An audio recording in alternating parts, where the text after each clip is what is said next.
fighting infectious diseases, the Ipswich Fever Hospital and Tuberculosis Sanatorium in the period 1872 to 1912.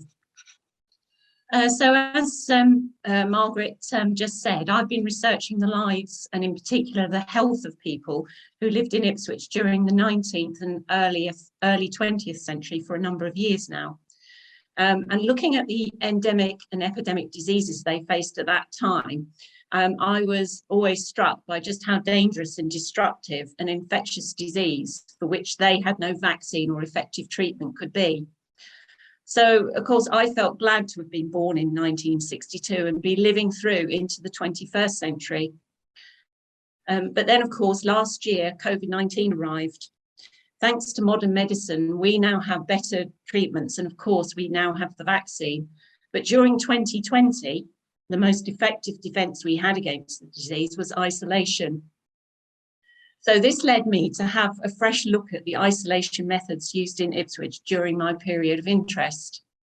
So today, I'm going to run through the history of the setting up and running of the Ipswich Borough Fever Hospital, which later became known as the Isolation Hospital, and the TB Tuberculosis Sanatorium.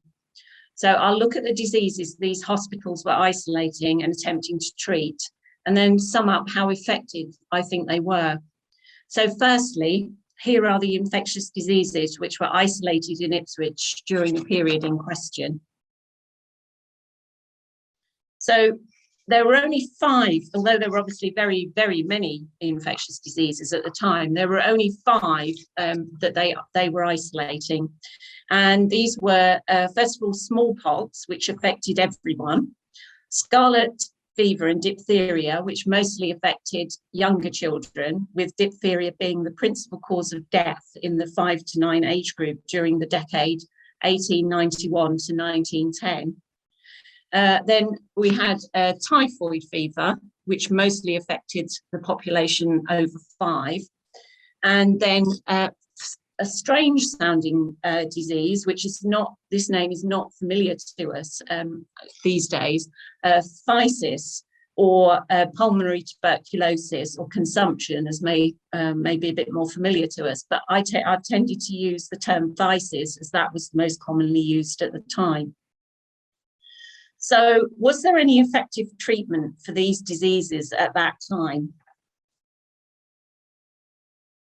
Well, if we look at the timing of the introduction of active medical therapies, we can see that there was probably no effective medical therapies that they had at their disposal at the time. Diphtheria vaccination was introduced into the UK not until 1942. Diphtheria was also treated, or is still actually treated, with a substance or medicine called antitoxin. And that was in fact first developed and used in the 1890s. And I'll talk about that later because, of course, the antitoxin that was developed then is not comparable to any antitoxins that they might use today. The treatment of the 3 diseases below, typhoid fever, scarlet fever, and then phthisis, relied heavily on antibiotics. And although penicillin was discovered by Alexander Fleming around about 1928, it wasn't introduced on a large scale until 1945. And that was because they hadn't discovered a way to produce it en masse. In fact, the golden era of antibiotics really was between 1940 and 1962, when most classes of antibiotics were discovered and introduced onto the market. So looking at that, you see there were no effective medical therapies until around about the second half of the 20th century. So they clearly had no effective treatments in the 19th century. You'll see there, though, that on that list, I've missed out smallpox. I haven't mentioned smallpox. And as you may know, smallpox was the first infectious disease for which a specific preventative measure was developed in the form of vaccination.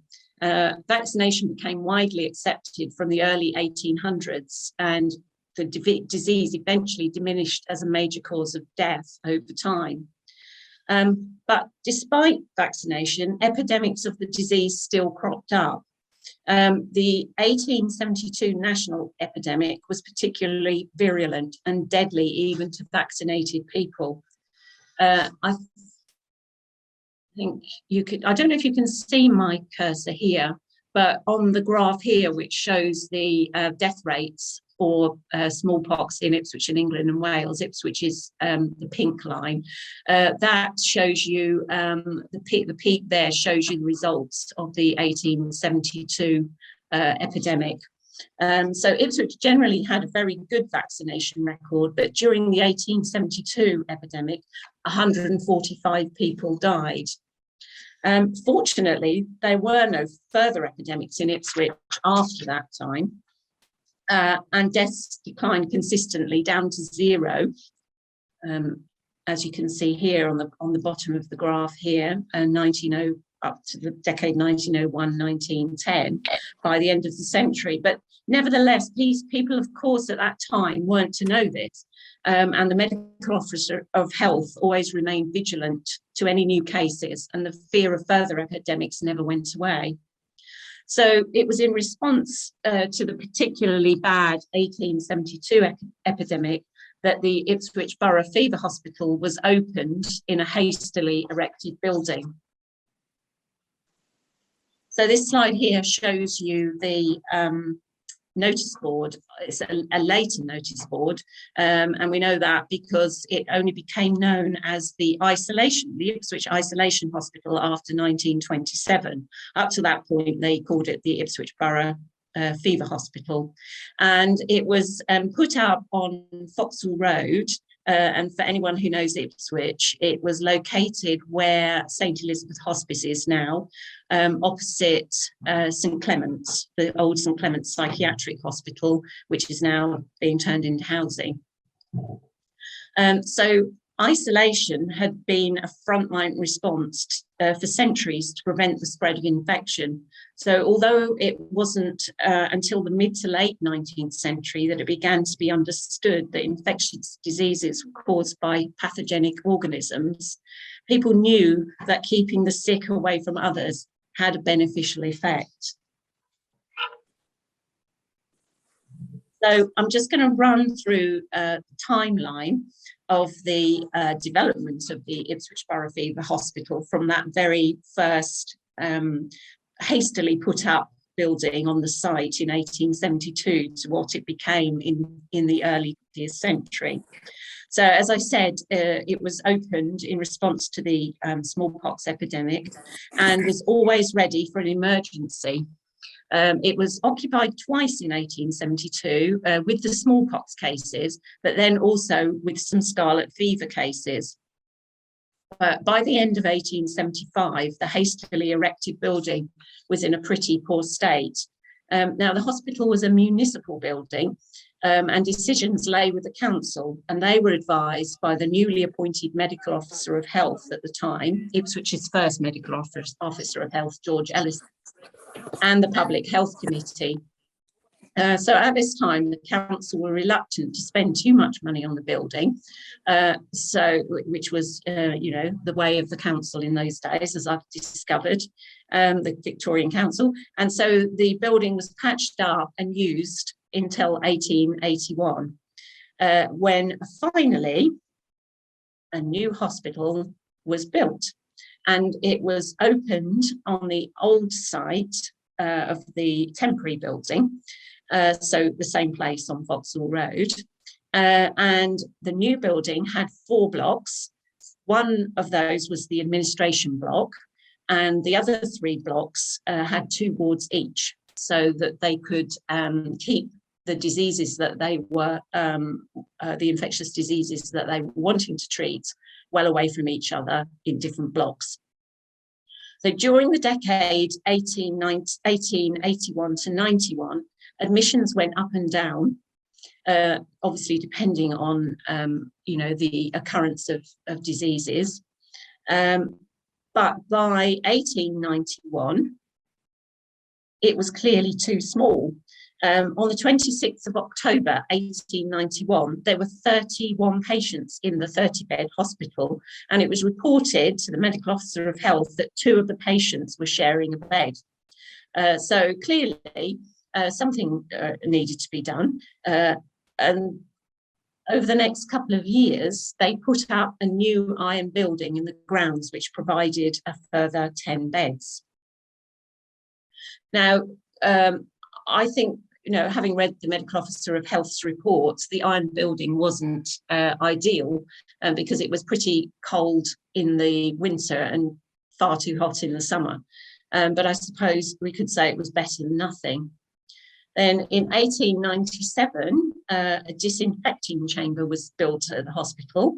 So that meant that the hospital no longer needed to use the disinfecting station that was in the town for bedding and clothes. They used superheated steam to disinfect. And in fact, if any cases in the town of infectious diseases that weren't admitted to the hospital, their householders were responsible themselves for getting their bedding and clothing to the disinfecting station in the town, which obviously was quite, onerous for them. In 1899, a house near the hospital grounds was taken over as a convalescent home, which then it released an entire wing, which gave space for a further 10 patients. And then the following year, in 1900, another wing was built, which provided a further 12 to 16 beds.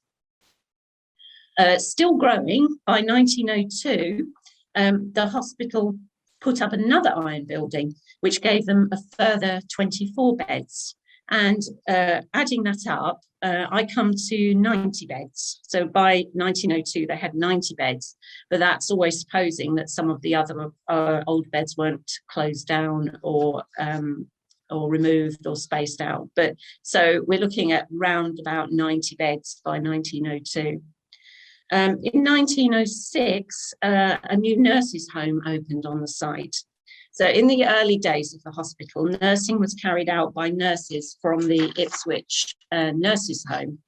There was no resident medical officer until 1882, but by 1900, there was a permanent staff consisting of a matron, 4 charge nurses and 8 probationers.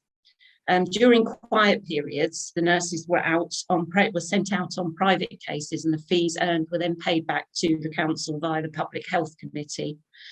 So, in the early days, when they had fewer patients or they could admit fewer patients, clearly, with these diseases only sprung up from time to time, so the hospital wasn't necessarily open or busy all the time. So they didn't need the permanent staff. It wasn't until later on that they did, when it was bigger. But as I said, they even had quiet periods during the time when they were a much busy hospital. And as today, or as we saw in the or as we are seeing in the COVID-19 pandemic, nursing at the hospital wasn't without hazard. And there were a few cases from time to time of nurses contracting and dying from, it was mainly typhoid fever, the typhoid patients that passed that over to the nurses, and unfortunately some of them died. Now, it was the 1875 Public Health Act which gave local authorities the powers to build hospitals for infectious causes. And the Act stated that the 3 main purposes of hospitals for infectious diseases were, first of all, the cure or relief of infectious diseases. Secondly, the separation from the rest of the community to prevent the spread of the disease. And thirdly, to obviate the disabilities and pecuniary losses which the presence of infectious sickness might entail. So that third objective is something that I'll come back to later on, especially when I talk about phthisis or pulmonary tuberculosis. So the next 3 slides, I'll look at data to see how patients fared in hospital compared to if they were suffering from the disease at home, to see if the hospitals were able to cure or relieve the diseases. So the first slide I've got here, this and the following two slides, I've put the tables I've put together from data gathered from the Ipswich death returns and the medical officer of health reports for the time. So this is scarlet fever notifications, admissions to the hospital between 1881 and 1911. And I think the first thing that we can see from that table is prior to 1891, when the hospital was really small, compared to the following 2 decades, they weren't able to admit many patients because they simply didn't have the beds.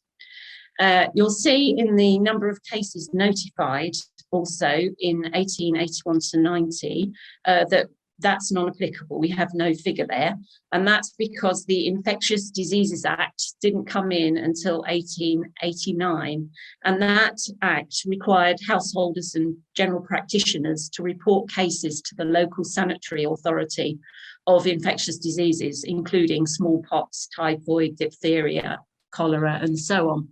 Now, that, of course, was a really valuable resource for the medical officer of health, because he had some idea of what he was dealing with. But it's also very useful to people like myself who are studying these sorts of things in the past, because if we know how many cases there were rather than just the number of deaths, then we're able to work out the case mortality rate rather than just the death rates in the population. So as you can see from the bottom underneath the table, in the decade 91 to 1900, the case mortality rate in hospital was lower than it was at home, and the same again, but more pronounced for the following decades. So it looks as if patients in the hospital were faring better than patients who were being treated or just suffering from the diseases at home. Now, you could say, well, maybe the hospital didn't take the serious cases, but quite the contrary was true. Priority was given to poor patients with very bad cases of the disease who were living in overcrowded houses. And to quote the medical officer of health, he said, when selecting cases for admission, priority is given to the worst cases in large families where bedroom accommodation is deficient and where surroundings favour the spread of infection. And from my previous studies, I can't really overstate the conditions that some of the working poor in Ipswich were living in at the time. Very, very overcrowded houses, very, very poor nutrition. So in hospital, the patients were well cared for in terms of food and warmth and dry surroundings. So they were very well cared for and supported, which gave the patients' immune systems a chance to overcome the disease. The next slide, this one was scarlet fever. The next slide is typhoid fever notifications. So the same table, the same sort of principle, but if we look underneath, oh yes, looking at 1881 to 90 again, yes, you can see that the number of cases admitted to the hospital were much lower with the smaller capacity, but we can assume that the number of cases, even though they weren't notified, they're probably at least similar to the later years, although of course cases fluctuated up and down depending on epidemics. I mean, these diseases were always endemic, but epidemics flared up from time to time. So if you look underneath that table, you can see that in the case of typhoid, care in the hospital, the case mortality rates were much lower in the hospital, particularly in 1901 to 1911. So patients were much better off going into hospital. Another thing that I've drawn out from these data is that in 1901, 1911, you'll see that the number of cases of typhoid fever fell during this decade. And from my other studies of the public health measures in Ipswich at the time, the implementation of the sewer and so on, I think that following that putting in of the sewerage system in the 1880s and 90s, that gave the council a chance to begin a programme of replacing the old filthy privy middens with flushing WCs. Now, typhoid is a disease that spread by infected water and by the flies that used to infest the filthy privy middens. So there were over 8,000 privies still in the town in 1894. And that was down to only 800 by 1905. So there were 800 of this old privy midden types left in 1905. But by 1911, there were only 66 of those privy middens left in the town. And most of these 500 cases here of typhoid occurred before 1905. And then fewer than 30 cases a year after. And there were just only 15 in 1911.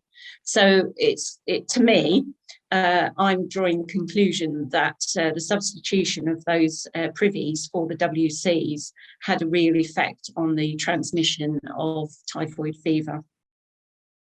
So, you know, the hospital obviously played its part, but there were lots of factors all playing in together to bring down or to help with fighting these infectious diseases. Now, oh, sorry, I've gone back by mistake.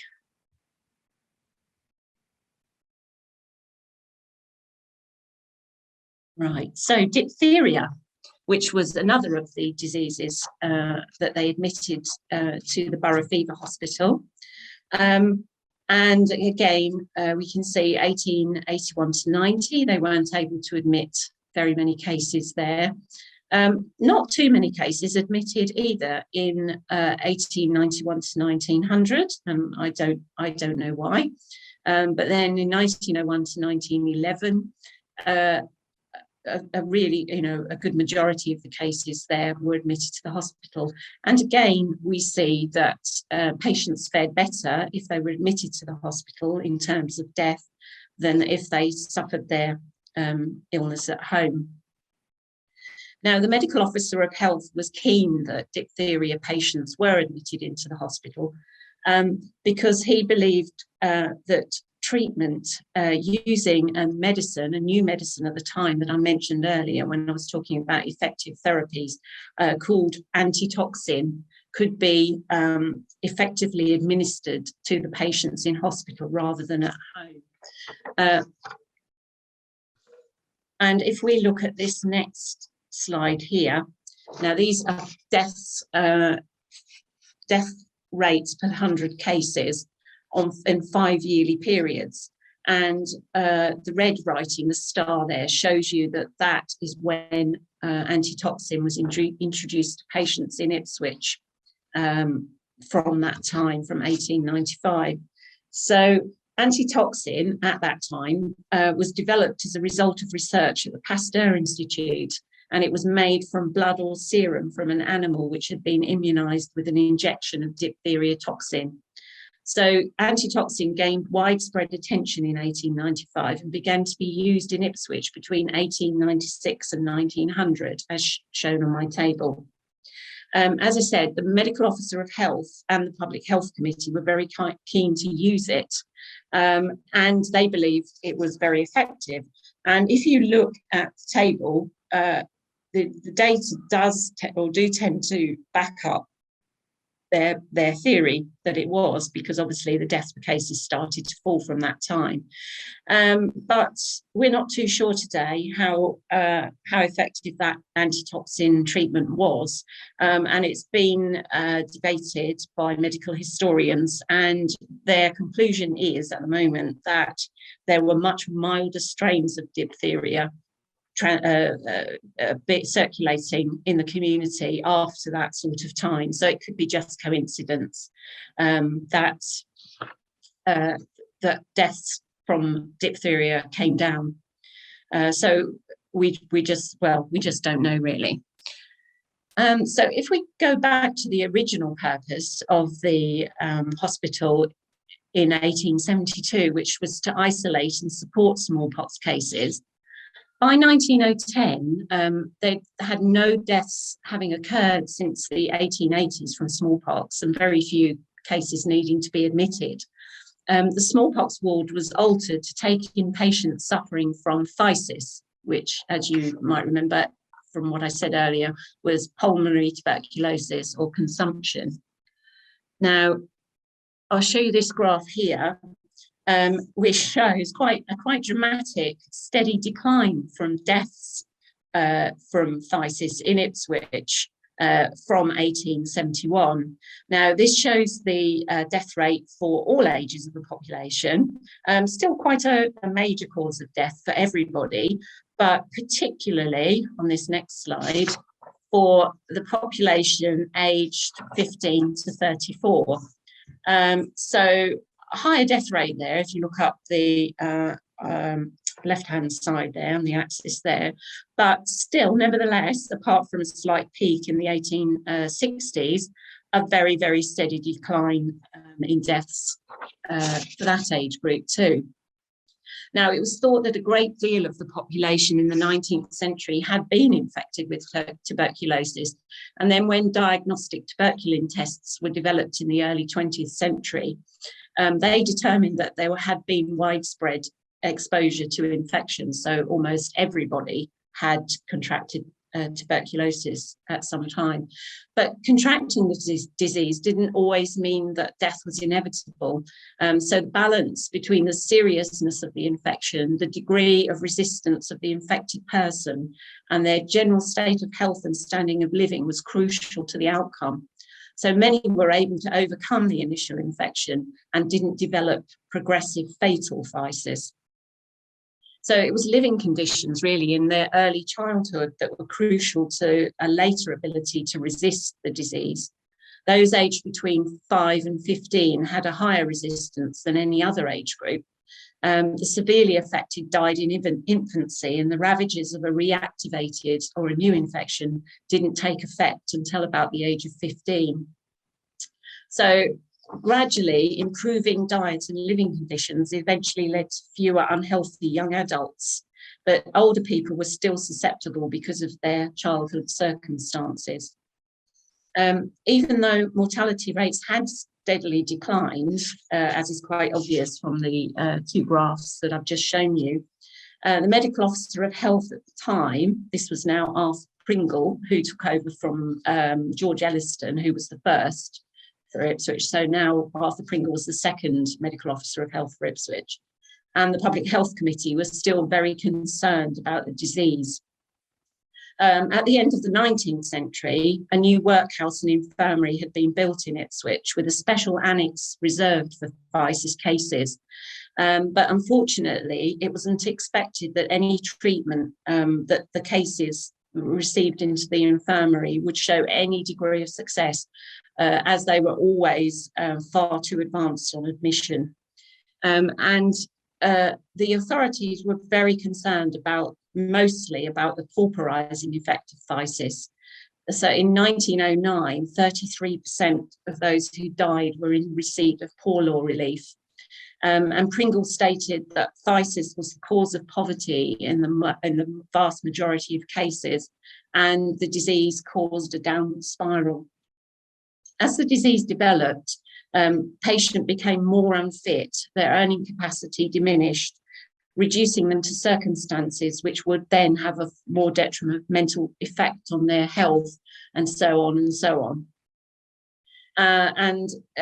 Pringle concluded in 1909 that the cost of maintaining the pauper consumptives in the infirmary at the workhouse was at least £430, not to mention the amount that was spent on outdoor relief. So that was money given to people, poor paupers who weren't living in the workhouse but were still living at home.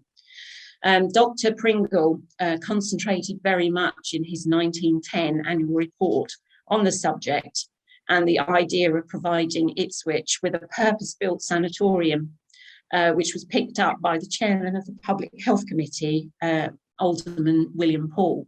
Now, William Paul was very much, to my mind, a hero, along with George Elliston of late 19th century Ipswich public health.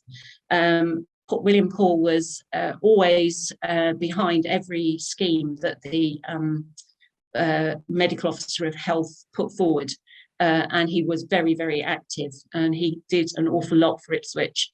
I don't know if anyone would have noticed all of the almshouses that William Paul and the Paul family put up in the town, which are still used today. Now, the sanatorium movement had picked up really in Europe, sort of from the late 19th century into the early 20th century, and had become a very sort of fashionable idea. And following an appeal in the East Anglian Daily Times in 1910, an anonymous donation was received, which got the project of £1,000, actually, £1,000, obviously incredible amount of money in those days, which got the project off to a good start.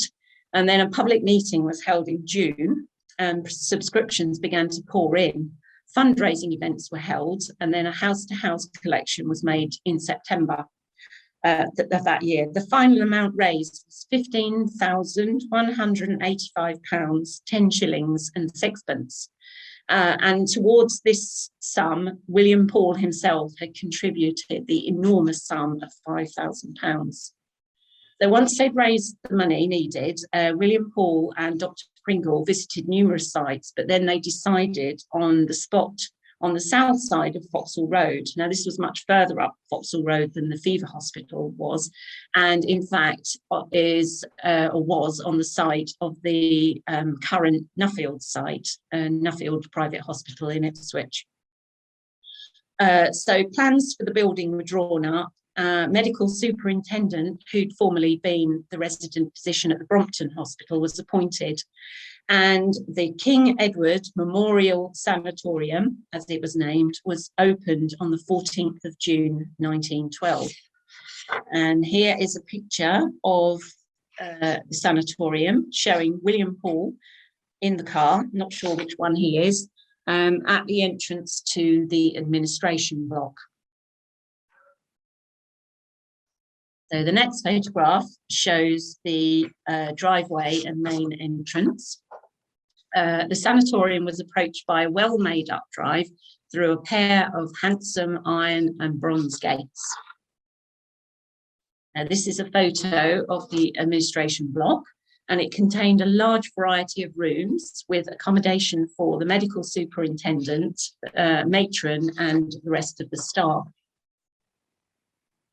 Now, this shows the central bay of the patient's block. The building allotted to the patients was built in a crescent shape, with the women having both floors of the east wing and the men in the rest of the building. This photo here shows the patient's block, the porch of the patient's block. And this shows the patient's block facing south.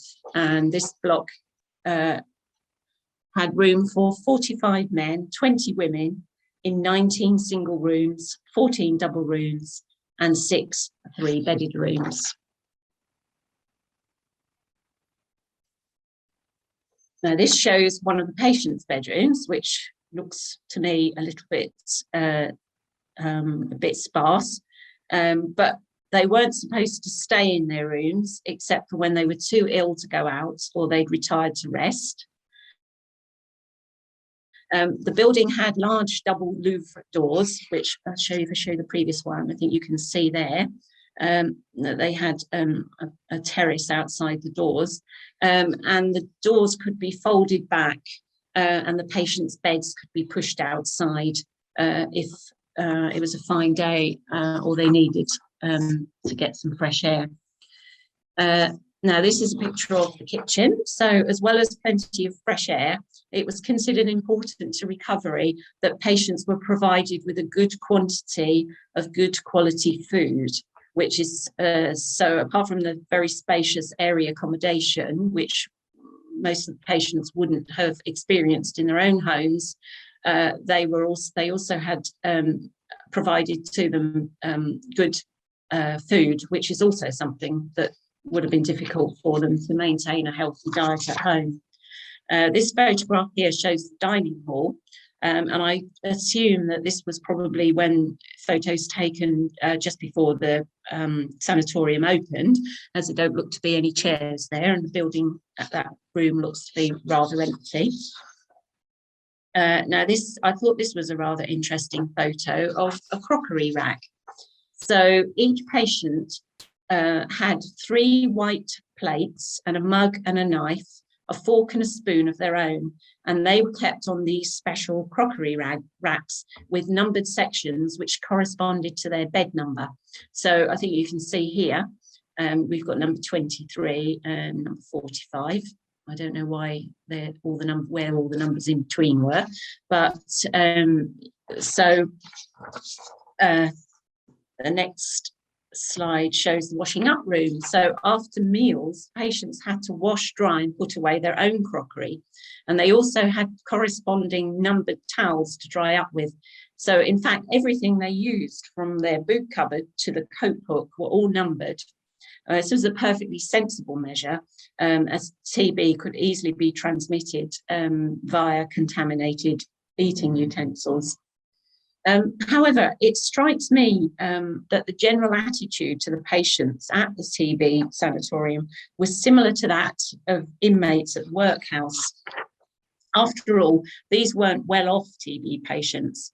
Emphasis was very much put on reducing their burden to society, and to quote a contemporary piece, when a patient leaves a modern sanatorium, he is fit to return to his everyday work. He has put on muscle and not fat. He has not learned to be a slacker. He is fit to earn a full day's pay and knows that he is keeping up his resistance and treating the disease.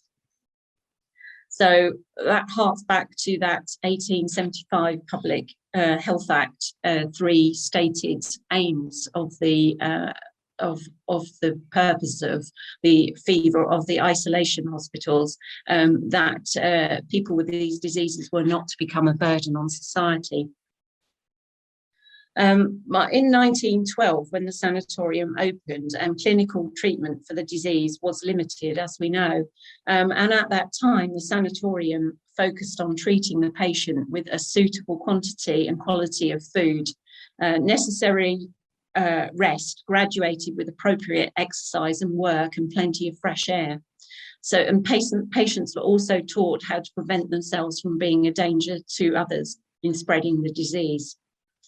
But in any case, this sanatorium limited itself to admitting relatively mild cases, which was completely the opposite to the Ipswich Fever Hospital, with the Borough Fever Hospital and the Workhouse Infirmary still treating the greater proportion and the worst cases of the disease. So, for example, in 1913, the sanatorium admitted 46 patients during the year, none of which died. That same year, the Fever Hospital admitted 40 patients, 8 of which died, and the Workhouse Infirmary admitted 23 patients, 19 of which died. So after the First World War, the sanatorium was extended to take in more patients, but that's going outside now the period that I was looking at.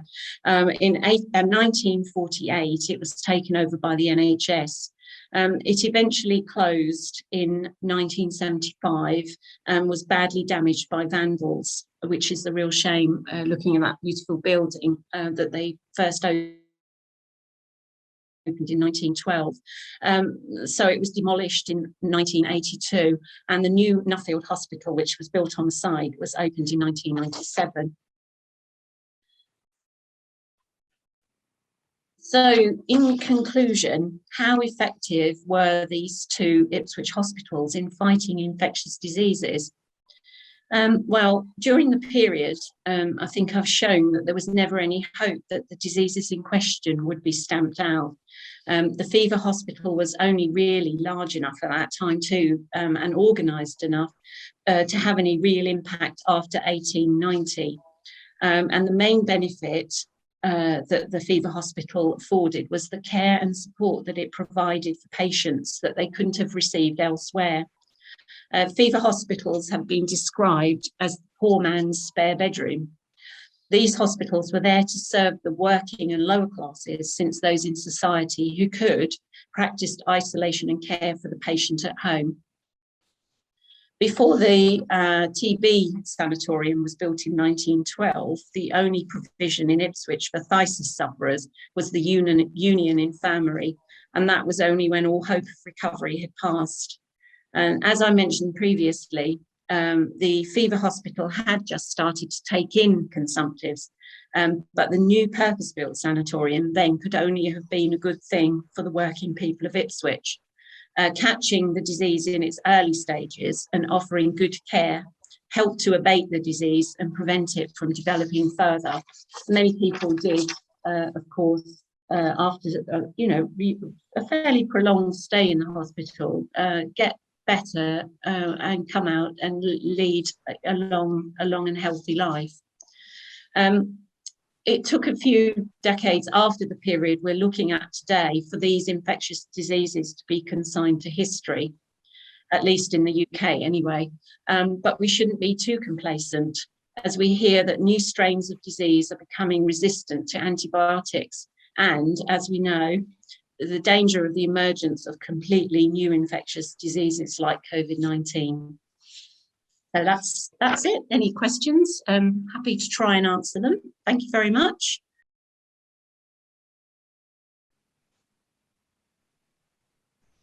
Well, thank you, Anne. Yes, a subject we can all identify with at the moment. Mm-hmm. Some questions.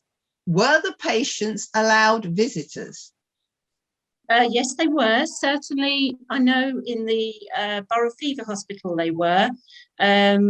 In fact, when it was first opened in 1872, in the early days of the hospital, the medical officer of health reported that people of Ipswich weren't too keen on where the hospital had been placed, because it was too far out of the town, and they were worried that they wouldn't be able to get out there to visit. Because that part of the town wasn't built up at the time. There wasn't very much housing up there until slightly later on. But on that notice board that I showed you, when the hospital had been renamed as the isolation hospital, it had on there opening times. I think they were allowed to go and visit on Sundays, but they had to stand well away from the patients. In fact, a lot of the time they looked at them through the ward windows, which is something that we couldn't have imagined having to do ourselves until recently.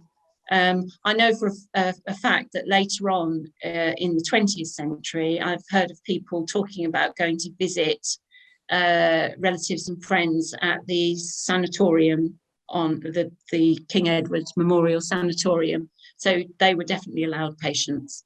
The patients were definitely allowed visitors. Thank you.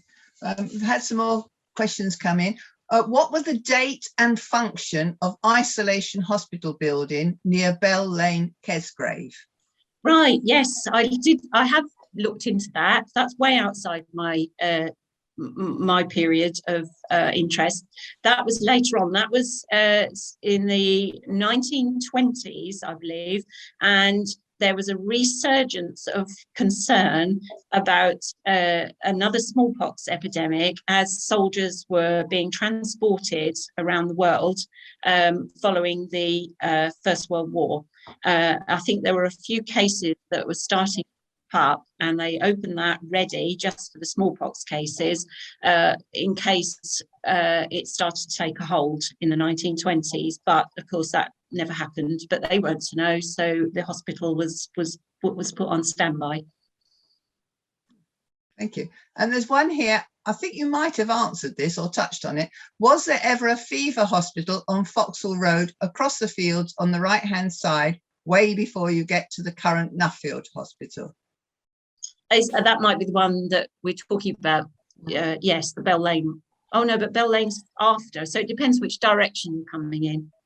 So if you're coming from Woodbridge, down Foxhall Road the other way, then you get to that one first. So that's the one I've just spoken about, yes.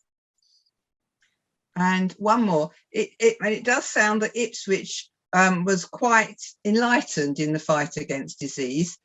Do you think it was ahead of the country? No, it wasn't. No. Everything seemed to happen just that little bit later in Ipswich. We were a little bit late in getting the sewerage system implemented. The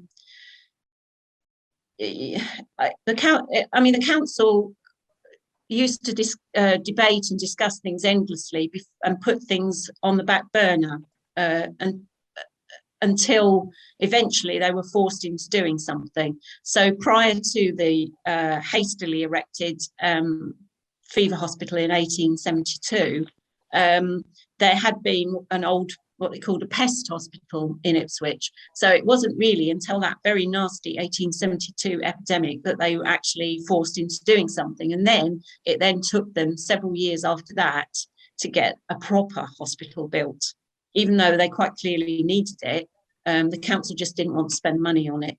So no, Ipswich wasn't bad, but they certainly weren't trailblazers at all, no. They tended to wait, the council tended to wait to see what was happening elsewhere before they made their minds up to do something. Sounds a bit familiar, really, doesn't it?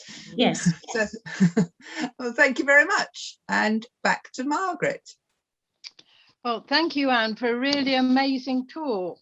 Really intriguing insight into how they were coping with some of the problems that we're considering at the moment. What amazes me is just how long, as you were concluding, those the remains of the sanatoriums remained a part of our landscape, because my garden looks out over the valley at the Jane Walker Hospital, which was one of South Suffolk's sanatorium, and the building luckily survives, having been converted into houses. I actually ended up, after I'd had my first child, in the remnants of the sanatorium bit of Southmead Hospital, which were little wooden huts with the double doors, as you described, that opened out onto a veranda. And so my first picture of my daughter with me holding her is on that veranda, and it reminds me of the sanatorium. The other thing is, I was involved in an oral history group in Bedminster, which was a very poor area of Bristol during the 1920s and 30s, and quite a number of the people that came to the group remembered as children, because they had consumption, being educated in a bandstand all the year. The whole of their education for several years was in a bandstand where they were exposed to all the weather. There was no heating for them. So it gives you an idea of what people had to go through to survive, and they obviously had survived.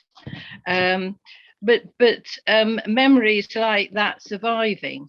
My mother actually and her sister were actually in the fever hospital at Bury, and exactly as you described, the only time they saw their mother was through the glass door. They were allowed to peer in, and that was all they saw of them until they were released. So it's these memories that collect together, isn't it, to show how people really tried so hard to deal with a really difficult situation. So thank you so much, Anne, for all that amazingly detailed information, and those lovely Director of Health, Ipswich Health Directors reports that exist. So thanks very much for a really intriguing talk. You're welcome. Thank you.